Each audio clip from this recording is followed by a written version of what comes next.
Hello students, स्वागत है आपका एक बार फिर से अदित फार्मेसी में। मैं हूं आपके साथ वसीम अख्तर। आज हम लोग कम्युनिटी फार्मेसी का चैप्टर यानी कह सकते हो पार्ट 9 को हम लोग डिस्कस करेंगे, जिनमें क्या है, अब तक जिन बच्चों ने 8 तक देख के आया उनके लिए बहुत कॉन्ग्रेचुलेशन। अगर आपने वहां तक कंप्लीट कर लिया, दो पार्ट, एक पार्ट ये और नेक्स्ट पार्ट आएंगे, उसे कंप्लीट कर लेना है और कम्युनिटी फार्मेसी का टेंशन बिल्कुल नहीं लेना है। इन 20 क्वेश्चन को अगर आप कंप्लीट करके जाएंगे तो आसानी से आप पास आउट हो जाएंगे। ठीक है, तो चलिए दोस्तों स्टार्ट करते हैं। पहले यहाँ पे क्वेश्चन पूछा क्या गया है पहले समझते। देखो, कोई भी क्वेश्चन को तब तक मत लिखना जब तक आप उसके मीनिंग ना समझो। यहाँ पे पूछा गया है कि डिस्कस करें what do you understand from the term inventory. पूछ रहा है कि डिस्कस करें कि आप इन्वेंट्री टर्म से क्या समझते हैं, उस चीज को यहाँ पे डिफाइन कीजिए, यानी इसके बारे में बताइए। दूसरा क्या करा, डिस्क्राइब ऑब्जेक्टिव, साथ में इन्वेंट्री का ऑब्जेक्टिव बताना है और इम्पोर्टेंस क्या है इन्वेंट्री कंट्रोल का। इन सब चीजों को यहाँ पे आपको टोटल डिफाइन करना है और कह सकते हैं पूरा पूरा आपको बताना। तो सबसे पहले हम लोग समझते हैं इन्वेंट्री।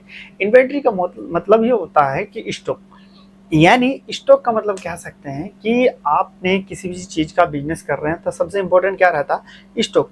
किन चीजों का कितना स्टॉक रखना है, उसी से ही तो आपको फायदा मिलता है, वही तो बेनिफिट देता है आपको, है ना। ऐसा नो, बिल्कुल अगर हम लोग बात करें तो किसका कितना स्टॉक रखना है, कौन सा सामान ज़्यादा बिक रहा है, कौन सा कम बिक रहा है, उसी हिसाब से हम लोग स्टॉक रखेंगे, तभी हम लोग अच्छे तरीके से सफल हो पाएंगे। अदरवाइज हम लोग सफल नहीं हो पाएंगे।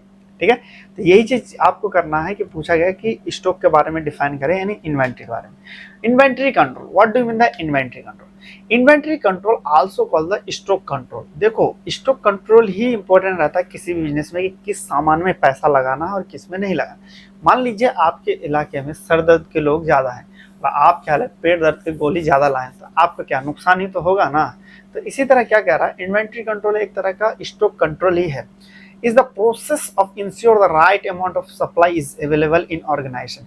इस प्रोसेस से यानी इस कंट्रोल से हमें ये चीज करता है कि हमें इंश्योर यानी कंफर्म पता होता है इस चीज का अगर फॉलो करेंगे इन्वेंट्री कंट्रोल का, तो किस चीज में कितना अवेलेबल रखना चाहिए, कितना ऑर्गेनाइजेशन में, उससे हमें ये पता चलता है। यानी क्या कह रहा, inventory control also called stock control. Inventory control को क्या हम लोग स्टॉक कंट्रोल से नाम से जानते हैं।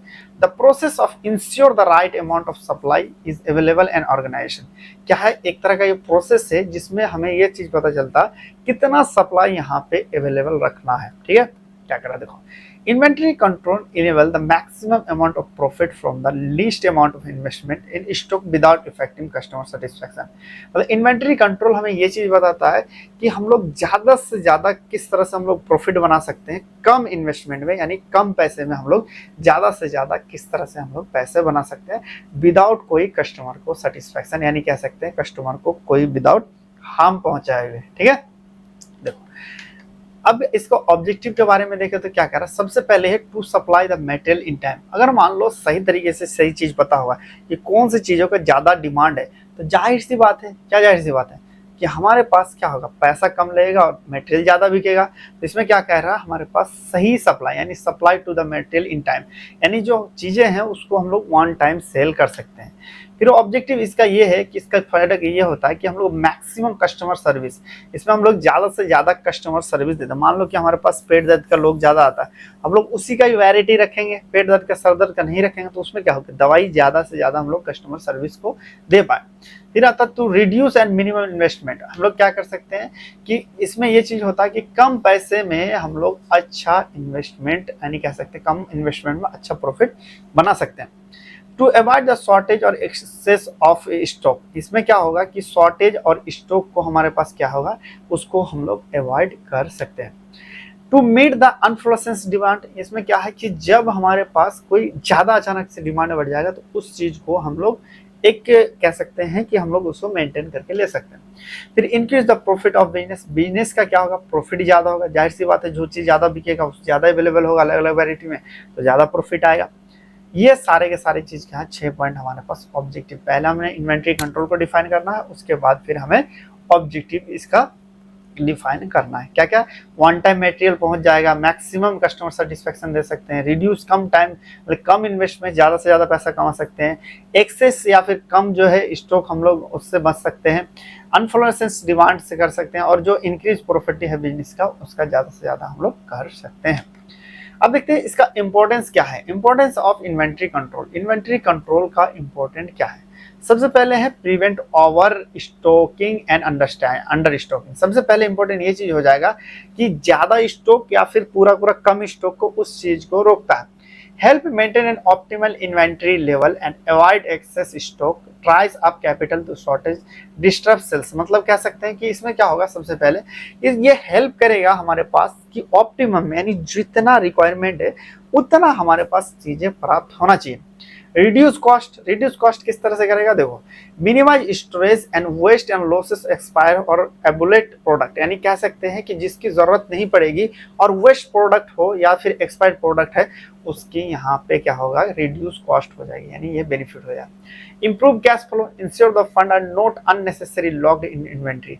इसमें क्या हो जाएगा हमारे पास, अननेसेसरी जो कह सकते हैं ऐसा स्टॉक हमने रख दिया जिसकी कोई जरूरत ही नहीं है, यानी कह सकते हो कि जिसमें कोई जरूरत नहीं है, उस कंडीशन में क्या हो सकता है कि ये हमें बेनिफिट करेगा कि उस चीज को ना खरीदें। Allow in better finance management. इसमें क्या होगा कि हमें बेटर फाइनेंस मैनेजमेंट को अलाउ करेगा। Enhance customer satisfaction, ensure product are available when needed, improve the service quality and customer trust. इसमें क्या होगा, इनहांस कर देगा कस्टमर सेटिस्फैक्शन को। इसमें क्या होगा, इंश्योर प्रोडक्ट अवेलेबल होगा जो नीड है, या इंप्रूव हमारे पास क्वालिटी सर्विस देगी। जब क्वालिटी सर्विस देंगे, जाहिर सी बात है, तो हमारे पास कस्टमर भी अच्छा आएगा। इंपॉर्टेंट नेक्स्ट देखें तो इसमें boost operational efficiency, streamlining supply process, reducing delay and improve productivity. इसमें क्या होगा, बूस्ट जो हो जाएगा ऑपरेशनल जो है हमारे पास इफिशिएंसी यहाँ पे बूस्ट हो जाएगा। Prevent theft and loss. इसमें हम लोग क्या कर सकते हैं, चुराना या फिर लॉस करना हम लोग इसमें रोक सकते हैं। Help in track stock and reduce risk of theft and damage misuse. Important ये हो जाएगा, जब हमारे पास चीजें लिमिट में आएगी, सब कुछ हमारे पास लिखा रहेगा, तो जाहिर सी बात है इसमें हमारे पास चुराने या फिर लॉस होने का चांसेस खत्म हो जाएगा। देखो एक बार फिर मैं इंपॉर्टेंट करते हैं। पहला बोलना prevent overstocking and understanding, बोलना प्रिवेंट ओवर स्टॉकिंग या अंडर स्टॉकिंग। दूसरा हम लोग reduce cost, reduce cost, reduce cost. फिर हमारे पास इंप्रूव कैश फ्लो, साथ में बोलना improve cash flow, improve cash flow. फिर इनहांस कस्टमर सेटिस्फैक्शन, क्या है, इनहांस कस्टमर सेटिस्फैक्शन। फिर बूस्ट ऑप्टिमल थेरेपी।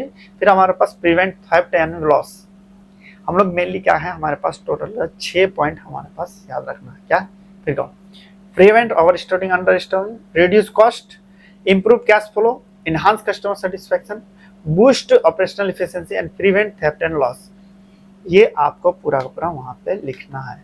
चलिए नेक्स्ट क्वेश्चन यहाँ पे पूछा गया इससे related, detail note on electronic health record and online pharmacy. यहाँ पे पूछ रहा है इलेक्ट्रॉनिक हेल्थ रिकॉर्ड होता क्या। तो कोई टफ नहीं है, चीजों को अगर मान लीजिए समझ जाइएगा इस सब्जेक्ट में तो बिल्कुल इजी है, समझने पे ही सब कुछ है, अपने हिसाब से इसको लिख सकते हो। पूछा गया है कि इलेक्ट्रॉनिक हेल्थ रिकॉर्ड होता क्या है। इलेक्ट्रॉनिक हेल्थ रिकॉर्ड का मतलब कह लीजिए, जब आप देखोगे बड़े हॉस्पिटल में जाते हैं तो आपका आधार कार्ड लेता है, या सरकारी हॉस्पिटल में जाते हैं तो आपका नाम लेता है और पूरा पूरा छाप देता है। एक तरह का आपका आईडी बना रहता है, उसमें सारा का सारा डिटेल उसमें चढ़ा देते हैं, उसी को हम लोग इलेक्ट्रॉनिक हेल्थ रिकॉर्ड के नाम से जानते हैं।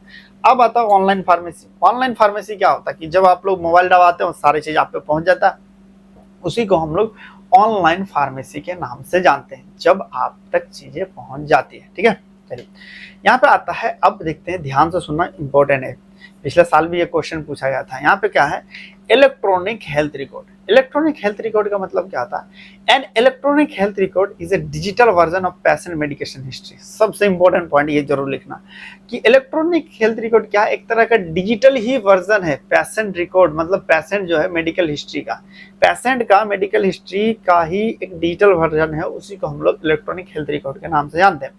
Maintain by health care provider to improve efficiency and patient care.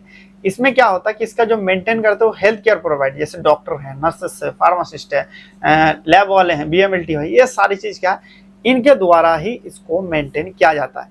किस लिए, ताकि इफिशिएंसी और पेशेंट केयर को इंप्रूव करा जाए। It include such as a diagnosis, medication, treatment plan and immunization record and level lab record. यानी क्या है, इसमें आपको डायग्नोसिस लिखा रहता, मेडिकेशन लिखा रहता, ट्रीटमेंट प्लान लिखा रहता और इम्यूनाइजेशन रिकॉर्ड और लैब का पूरा पूरा यहाँ पे टेस्ट रखा जाता है। क्या क्या, डायग्नोसिस, मेडिकेशन, ट्रीटमेंट, यानी जो जो आपकी चीजें रहती है, वैक्सीन, इम्यूनाइजेशन मतलब वैक्सीन रिकॉर्ड, ये सारे के सारे वहाँ पे लिखा रहता है, उसी को हम लोग डिजिटल हेल्थ रिकॉर्ड या फिर कह लीजिए इलेक्ट्रॉनिक हेल्थ रिकॉर्ड के नाम से जानते हैं। अब देखो इसका की फीचर क्या होता है। सबसे पहले एक तो होता है सेंट्रलाइज पेशेंट डाटा। सेंट्रलाइज का मतलब ये चीज होता है कि ऐसा एक्सिस या ऐसा चीज जब हम लोग एक जगह से, यानी इंटरनेट भी क्या है, एक तरह का सेंट्रलाइज है, यानी एक जगह से हम लोग कई सारी चीजों को ऑपरेट कर सकते हैं।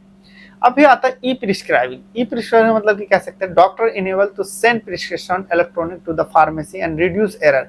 क्या होता है कि देखो कभी कभी चीजें ऐसा होता है कि आपने हैंड राइटिंग लिखा, ऐसे ऐसे लिखता है डॉक्टर, तो पता ही नहीं चलता यार, उसका कंपाउंडर छोड़ के कोई नहीं पढ़ पाता। तो इसमें बेनिफिट ये होगा कि जब आपका इलेक्ट्रॉनिक हो जाएगा तो उसमें ये चीज फायदा हो जाएगा कि डॉक्टर डायरेक्ट फार्मेसी में भेज देगा। उससे क्या होगा, पहले हमारे पास एरर कम होंगे।